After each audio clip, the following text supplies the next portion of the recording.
Tonight, breaking new details on a dock collapse at a ferry in Georgia, killing at least 7 people, and the deadly flooding in New Mexico. Hundreds rescued. New video of people in the water moments after that dock collapse. A beloved chaplain killed while rescuing others. The heroic story of how one baby was saved, and new details on the safety warnings before the accident. In New Mexico, trucks swept away by floodwaters. Look at that. Nearly 300 people rescued. Even the county sheriff stranded on top of his car. I am completely surrounded by water. Former President Trump with a turn to the profane at a rally. We can't stand you, you're a vice president. But not Vice President Harris's response late today. The star power out for her this weekend. And what's behind Mr. Trump's trip to work the fry station at a McDonald's? Plus, Elon Musk giving away $1 million a day to voters. But is it legal? Top secret U.S. intelligence documents on Israel's plan to hit back at Iran apparently leaked. More on what's in them. Our Andrea Mitchell one-on-one with the American imprisoned in Russia for more than 5 years. The moment he said nearly broke him. And grab your cider and your flannel. We're taking you to Vermont and one musician's mission to bring the state together. This is NBC Nightly News with Hallie Jackson. Good evening. We begin tonight with an annual tradition off the coast of Georgia, a celebration of survival that turned deadly this weekend. And tonight, we're learning more about the victims and survivors. I want to show you what the scene looks like today. The gangway, the ramp passengers use to board a ferry, you see it here, collapsed into the water. When it happened, dozens of people had been standing on it. This is what it looked like on Saturday in the moments after, the desperate attempts to save people. Here you see them throwing life preservers into the water. Among the victims, a chaplain who died while trying to save others. It happened here on Sapelo Island off the coast of southern Georgia. Our Jesse Kirsch made his way there today. And a warning, some of what you're about to see is disturbing. These are the desperate moments as a deadly tragedy unfolded on Georgia's Sapelo Island, south of Savannah, where hundreds had gathered for a cultural celebration.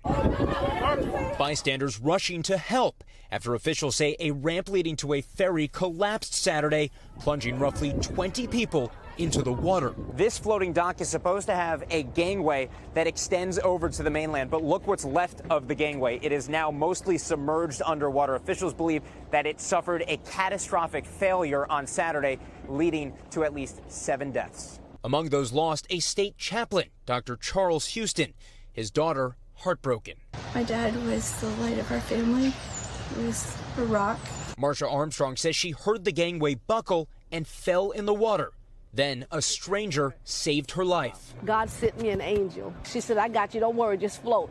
And she swam back in and she swam me up to the shore. Officials now investigating. It's my understanding that the structure collapsed in the middle. One end of the gangway on the landward side is still attached. I can't tell you exactly at this point in time what happened. J.R. Grosvenor says he helped rescue a baby who went underwater. She stopped breathing, so I put her in the boat and brought her over here to the ambulance, to the mainland side, but she made it. She's safe. Officials say Saturday's event brought hundreds more people to the island than would be expected on a typical day. Is it possible that that extra stress being put on the infrastructure with so many more people could have contributed to the collapse? At this time, I wouldn't rule out anything as being a possibility. Jesse is joining us now from Georgia. And Jesse, officials today suggested that gangway was relatively new, only installed a few years ago. Exactly, Hallie. The state believes the gangway was completed in late 2021. Meanwhile, a community member tells me roughly 4 months ago, he told a state employee he had safety concerns about that very same gangway. Hallie. Jesse Kirsch, thank you. Out west, at least 2 people were killed and nearly 300 others had to be rescued after record rain triggered bad flash flooding in New Mexico. And now more storms are on the way. Here's George Solis. Tonight, southeastern New Mexico reeling after historic and deadly flooding hit Saturday. Torrential rains slamming Roswell with incredible force. An all-time record of nearly 6 inches in just a few hours. Dang, Roswell. I'm gonna get on the roof, I think. Nearly knee-deep murky waters at this banquet hall, turning a celebration into an evacuation. Emergency calls revealing the unfolding chaos. Just got a call about a couple of kids stuck on a roof and multiple houses over there with people stuck. They're up on their cabinets. The New Mexico National Guard, alongside other agencies, rescuing nearly 300 people and even a dog stranded in floodwaters. I am completely surrounded by water. Watch this dramatic moment as Chaves County Sheriff Mike Harrington got on his car roof to survive the sudden floods as he warned others to get off the road. That is the side of my truck, and there are multiple vehicles. Came into this not expecting that much water, and before I know it, I was swept off into this. Tonight, while water levels have started to recede in some parts, some areas remain dangerous. Officials warning residents to stay off the roads. Flood watches continue through the night with more rain in the forecast. I guess I'm not going that way. Adding insult to injury in this deadly and already historic deluge.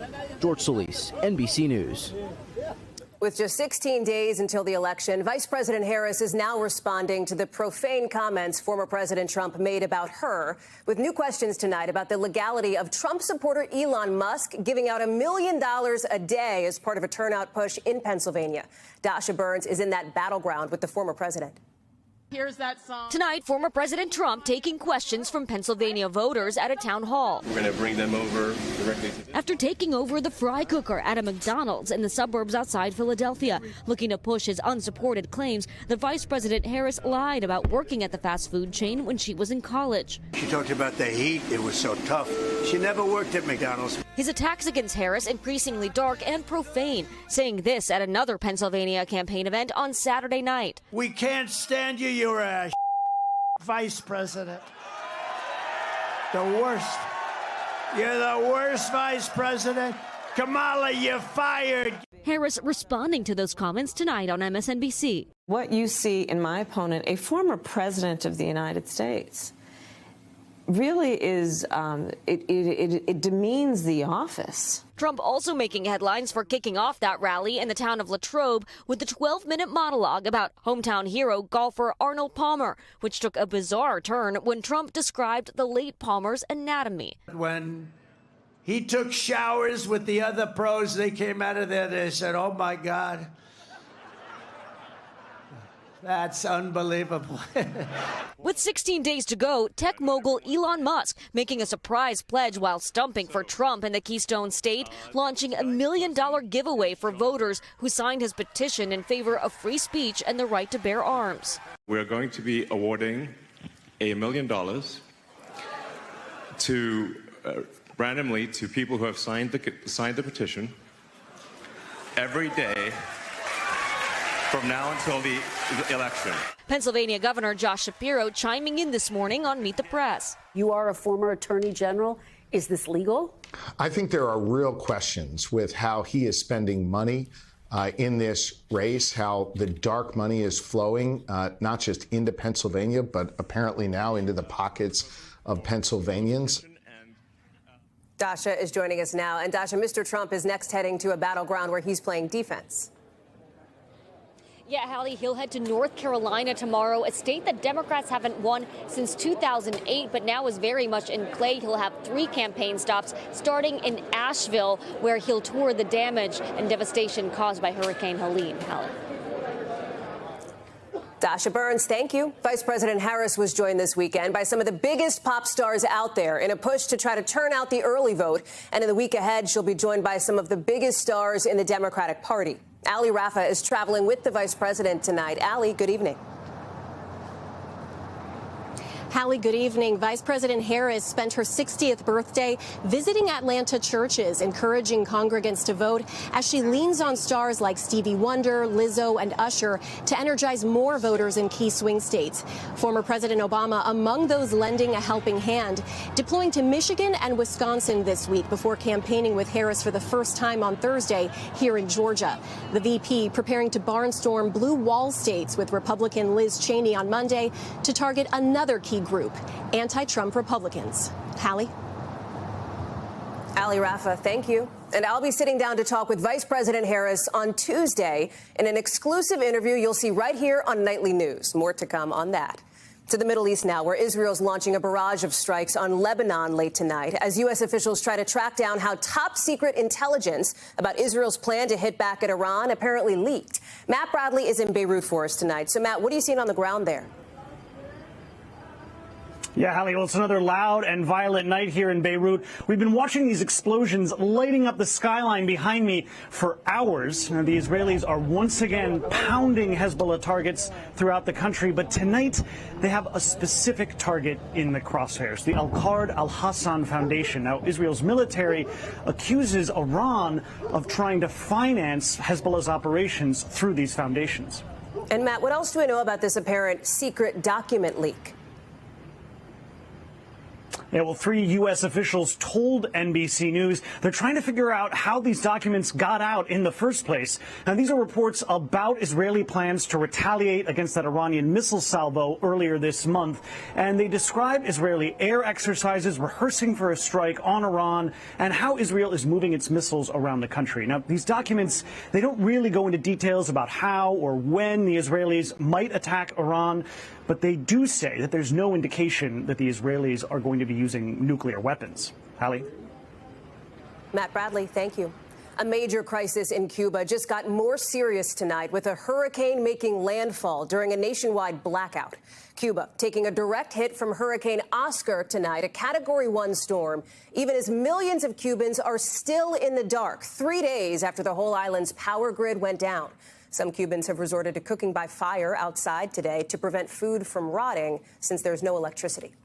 Still ahead tonight, our one-on-one with an American who was held in Russia for more than 5 years and the devastating news he got behind bars. Plus, Steve Kornacki takes us inside a top polling call center to try to find out, will the polls be more accurate this time on Election Day? We're back with that one-on-one interview with the former U.S. Marine detained in Russia for more than 5 years and released nearly 3 months ago in one of the biggest prisoner swaps since the Cold War era. Tonight, he's sharing his story with our Andrea Mitchell. It was a homecoming more than 5 years in the making. Former Marine Paul Wheelan, the longest held of 3 Americans wrongfully detained in Russia, finally back on U.S. soil. I sat down with him for the first time since his release in August. How are you doing? 5 years, 7 months, 5 days as a hostage in Russia in extremely poor conditions. It takes a toll. Those harsh conditions, bad food, no medical care, sleep deprivation. Do you have flashbacks? You know, I do, especially, and I see pictures of me in court. Do you have trouble sleeping? I do. The entire time I was being held hostage, the Russians interrupted my sleep. They always kept a light on, you know, in my cell 24 hours a day. 24 hours a day? 24 hours a day. If I see a bright light or anything like that, it reminds me of having a flashlight shined in my face.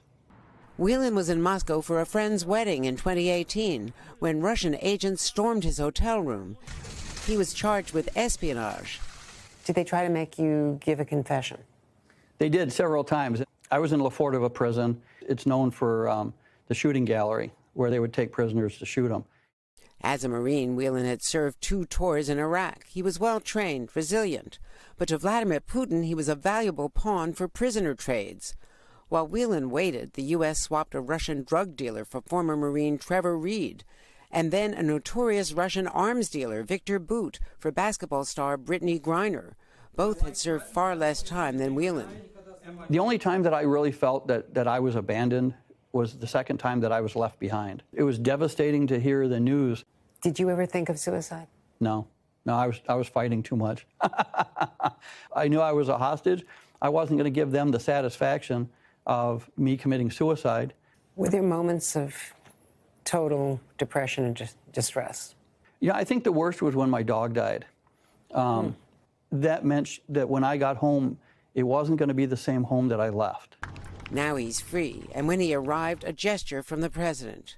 He took this flag, this lapel pin, off his lapel and put it onto my shirt. It cemented my feeling that, you know, America had not lost hope in me, and that, you know, the U.S. government had done what they said they would, bring me home. Andrea Mitchell, NBC News, Washington. We're back in a moment with Steve Kornacki's inside look at how polling works and the push for more accuracy before Election Day. Plus, this piano man's mission to bring his state together, one concert at a time. We are just over 2 weeks away from Election Day, with polls showing Vice President Harris and former President Trump in a dead heat. But after a series of elections where the polls were off, sometimes way off, some folks are wondering, will they get it right this time? Our Steve Kornacki went to one of the top polling centers in the country to find out for himself. Hello, my name is Owen. Hello, my name is Dawn. Hello, my name is Annette, and I'm calling from the Quinnipiac University poll. This is perhaps the second hardest part of modern-day polling. Sorry that we missed you. Sorry that we missed you. Sorry we missed you. We'll try to reach you another time. Getting voters to pick up the phone and answer. I've had days where I just dialed and got no surveys. And that feeds into the hardest part of polling. We're conducting an independent public opinion survey. Getting it right. We really want to represent everyone's views in our poll. After a surprise Donald Trump win in 2016. The polling missed the 2016 election outcome. And a surprisingly close Joe Biden win in 2020. A lot of folks are waking up and saying, why were these seeming to be so off? They do manually dial. Quinnipiac University's poll director Doug Schwartz and others like him have tweaked their methods to better predict who will win in November. How do you think about that in terms of what happened there and what you're doing now? Some pollsters are thinking it's because they missed the Trump voter. And then for us, we don't feel like we missed reaching the Trump voter. We got the Trump voter. They were in our poll, but they didn't tell us how they would vote. This time around, we're better prepared. So they're rephrasing their questions. If the election for president were being held today. Doing everything they can to reach those who are hard to reach. Our motto is we try hard to reach the hard to reach people. So we keep dialing. Their new methodology showing results. We tested that in 2022. We had one of our most accurate elections ever. Experts point to a variety of reasons for past errors. Trump voters who may avoid surveys, and pollsters trying to predict who will actually turn out to vote. Polling pre-election is always really hard because as a pollster, I need to try to make my data look like what I think the electorate's going to look like. Will the electorate be more Republican or Democratic? How many first-time voters? It's like a 50-50 coin toss to me as to whether or not the polling are going to be right. Here's why that's important. These are the poll averages right now in all the battleground states. If those polls are off the same way they were in 2016 and 2020, Donald Trump is in great shape. But these poll errors don't always happen in the same direction. If they're off by the same amount, but this time underestimating Democrats, this is what those states would look like. How much attention have you been paying to the election? So everybody is asking, are the polls going to actually get it right this year? What do you say to that? I think so, at least in terms of the high quality polls. I think people need to sort of remember it's an estimate, it's a range. Don't expect perfection. Polling perfection? Is it very likely? Is hard to reach. She dropped me. Darn it. As some voters. Steve Kornacki, NBC News, Hamden, Connecticut. When we come back, there's good news tonight about the beauty of nature and music, and this piano man's mission to celebrate both in his home state. There's good news tonight about a piano man with a mission to bring his state together with the beauty of nature and the sound of music. This fall, in a place known for maple syrup, sweet sounds, too. Music in the Green Mountain State from David Feuerzeig's piano. He's an award-winning music professor at the University of Vermont who's performed around the world.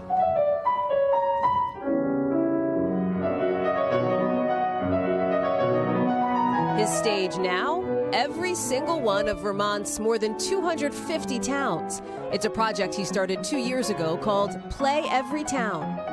David, sometimes even getting a little extra help to get his piano where he's got to go. I also like to localize the programs a bit more than that. These free concerts are a mission, he says, to focus on the environment. So the idea of this project is to call attention to the climate crisis. And we'd always meant to see all the towns in Vermont. And now we're playing a concert in all of them. All while celebrating community through the joy of music. So here we go. So far, he's performed in nearly 70 towns across the state, with sights set on every single one over the next few years. Near his hometown of Huntington, a warm welcome, a duet with his wife, Annalise, and donations to help the state rebound from recent floods. And he's got groupies, groupies, following his journey who wouldn't miss it for the world. We've been to 49 towns, and the scenery is always beautiful. The trees it's just a joy. A one-man symphony hitting nature's notes. Music unites people. Music puts people on the same page. Music is a powerful tool in putting strength into social movements and giving people the courage to work together to change things.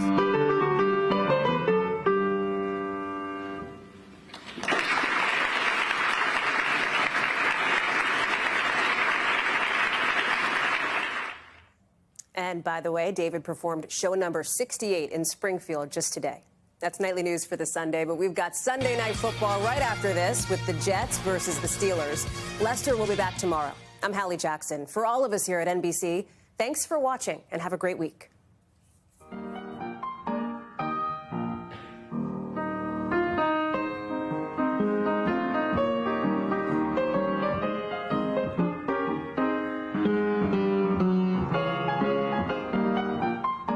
Thanks for watching. Stay updated about breaking news and top stories on the NBC News app or follow us on social media.